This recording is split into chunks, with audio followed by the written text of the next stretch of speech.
అనకాపల్లి జిల్లాలో పరువు హత్య కలకలం రేపింది. అరుణాచలంలో యువకుడు నవీన్ అనుమానాస్పద స్థితిలో మృతి చెందాడు. వెంకటాపురం గ్రామ మాజీ సర్పంచ్ వెంకట్రావు తన కుమారుడిని అరుణాచల్ తీసుకెళ్లి పథకం ప్రకారం పొరుగు రాష్ట్రానికి తీసుకెళ్లి వలపన్ని హత్య చేయించాడని యువకుడిని తల్లిదండ్రులు ఆరోపిస్తున్నారు. తమ కూతుర్ని ప్రేమిస్తున్నాడనే కారణంతో మాజీ సర్పంచ్ యువకుడిని హత్య చేయించాడని అంటున్నారు. మృతుడు దేవరాపల్లి మండలం కాశీపురానికి చెందిన నవీన్ గా గుర్తించారు. మృతదేహాన్ని స్వగ్రామానికి తీసుకువచ్చి కుటుంబ సభ్యులు అంత్యక్రియలు నిర్వహించారు. ఆకస్మికంగా ప్రాణం కోల్పోయిన కొడుకు మృతదేహాన్ని చూసి తల్లిదండ్రులు కన్నీరు మున్నీరుగా విలపించారు. ఈ ఘటనకు సంబంధించి అరుణాచలంలో తల్లి కూతురును పోలీసులు అదుపులోకి తీసుకున్నారు. కొబ్బరి వచ్చిందండి. ఆ కొబ్బరి వచ్చాక ఏం జరిగిందని మేము ట్రైన్ టికెట్లో ద్వారాగా తెలిసిందండి. మాకు ఎలాగ చనిపోయాడనేసి మేము ఏడుస్తుంటే ట్రైన్ టికెట్ల ద్వారాగా వాళ్ళతో వెళ్ళాడని తెలిసింది. ఫ్రెండ్స్తో కాదని రాంబేలు మండలం అండి, వెంకటాపురం గ్రామం అండి. ఆ అమ్మాయి పేరు రూప అండి. వాళ్ళ అమ్మగారి పేరు చిన్ని అండి. వాళ్ళిద్దరే నా కొడుకుని చంపారని టికెట్ల ద్వారాగా మాకు తెలిసింది. నా కొడుకు న్యాయం చెయ్యండి అయ్యో, నాలాగా ఎవరికి కొడుకులకు చేయకూడదు.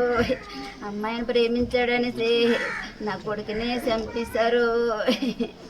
నా కొడుకు పేకోసేసారని తెలిసిందే. అంతేనండి, మాకు న్యాయం చెయ్యండి. ఫోన్ వచ్చింది అంటే మాకు ఈ విషయం తెలియదండి. ఈ టికెట్లో ద్వారాగా అది చచ్చిపోయాకే తెలిసింది వివరాలన్నీ. అప్పుడు వరకు మాకు తెలీదు. మీ అబ్బాయి ఎక్కడ ఉండేవాడు? మా ఇంటి దగ్గరేనండి. ఏ ఊర్లో ఉండేవాడు? అచ్యుతాపురం అండి, చెన్నూడు గ్రామం అండి. నా కొడుకు ఇంటి దగ్గరే ఉండడండి. ఏం చేసేవాడు మీ అబ్బాయి? నా కొడుకు కంపెనీలో చేసేవాడండి. ఫార్మల్ సిటీ కంపెనీలో చేసేవాడండి. ఈ అమ్మాయి ఎలా పరిచయం మీ అబ్బాయికి? ఏమోనండి, మాకు తెలీదు. మాకు తెలీదండి.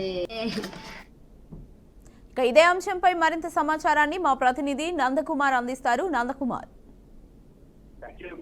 అనకాపల్లి జిల్లా పరువు హత్యలకు అడ్డగా మారిందనే చెప్పాలి. ముఖ్యంగా మనకున్న తాజా సమాచారం మేరకు అనకాపల్లి జిల్లా కాశీపురం గ్రామంలోని ఒక వ్యక్తిని తమ కుమార్తెని ప్రేమించాడనే ఒకే ఒక అనుమానంతో ఆ వ్యక్తిని అయితే హతమార్చిన ఘటన అనకాపల్లి జిల్లాలో చోటు చేసుకుంది. ముఖ్యంగా దీనిపైన ఇప్పటికే పోలీసులు అయితే దర్యాప్తు కొనసాగిస్తున్నారు. అయితే ఎవరైతే యువకుడు హత్యకు కాబడ్డాడో ఆ యువకుడు అరుణాచలంలో హత్య కాబడినట్టుగా, అలాగే అరుణాచల పోలీసుల యొక్క అదుపులోని ఎవరైతే ఈ యొక్క మృతికి చెందిన యువకుడికి సంబంధించిన హత్య చేసినట్టు ఆరోపణలు ఎదుర్కొంటున్న ఒక తల్లి కూతురును కూడా అక్కడ అరుణాచల పోలీసులు అయితే అదుపులోనికి తీసుకుని విచారణ అయితే చేస్తున్నారు. అయితే ఏమీ జరగనట్టుగా అక్కడి నుంచి ఈ యొక్క యువకుడు చనిపోయినట్టుగా ఆ కుటుంబ సభ్యులకి యువకుడి యొక్క మృతదేహాన్ని ఇచ్చి దాన సంస్కారాలు చేసే దిశగా వైసీపీకి సంబంధించిన మాజీ నేత ఆ సర్పంచ్ ఈ యొక్క కార్యక్రమం చేసినట్టుగా తెలుస్తుంది. అయితే ఇటు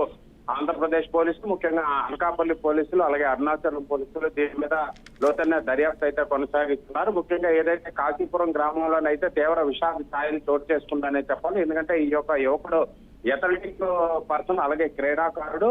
ఆ అచ్యుతాపురానికి సమీపంలో ఉన్న ఒక ప్రైవేట్ సంస్థలో కూడా ఉద్యోగం చేస్తున్న వ్యక్తి అకస్మాత్తుగా తీర్థయాత్రలకు వెళ్లి అక్కడ చనిపోవడం ఏంటి అన్న దానిపైన అనుమానాలు అయితే తీవ్రంగా వ్యక్తమైపోయి దీని మీద ఇప్పటికే కాశీపురం పోలీసులకి ఎవరైతే మృతుడి తాలూకా తల్లిదండ్రులు కంప్లైంట్ ఇచ్చిన నేపథ్యంలో లోతైన దర్యాప్తు అయితే కొనసాగిస్తున్నారు. ముఖ్యంగా మనకున్న తాజా సమాచారం మేరకు కేవలం ప్రేమ వ్యవహారం ఉండడం వల్లే ఎవరైతే మాజీ సర్పంచ్ గా ఉన్న వ్యక్తే బయట ఊర్లో ఈ యొక్క హత్య చేయించినట్టుగా అనుమానాలు కూడా ఈ యొక్క గ్రామంలో చోటు చేసుకున్నాయి. అయితే పోలీసులు దీని మీద న్యూస్ టీము అలాగే లోతైన దర్యాప్తు చేస్తున్నారు. ముఖ్యంగా టెక్నికల్ సపోర్ట్ ఈ యొక్క సెల్ ఫోన్ సిగ్నల్స్ ఎక్కడెక్కడికి ఎవరితో మాట్లాడనేది మొత్తం కాల్ డేటా అంతా తీసి లోతైన దర్యాప్తు చేస్తున్నారు. Keerthi. Right, thank you Nandakumar.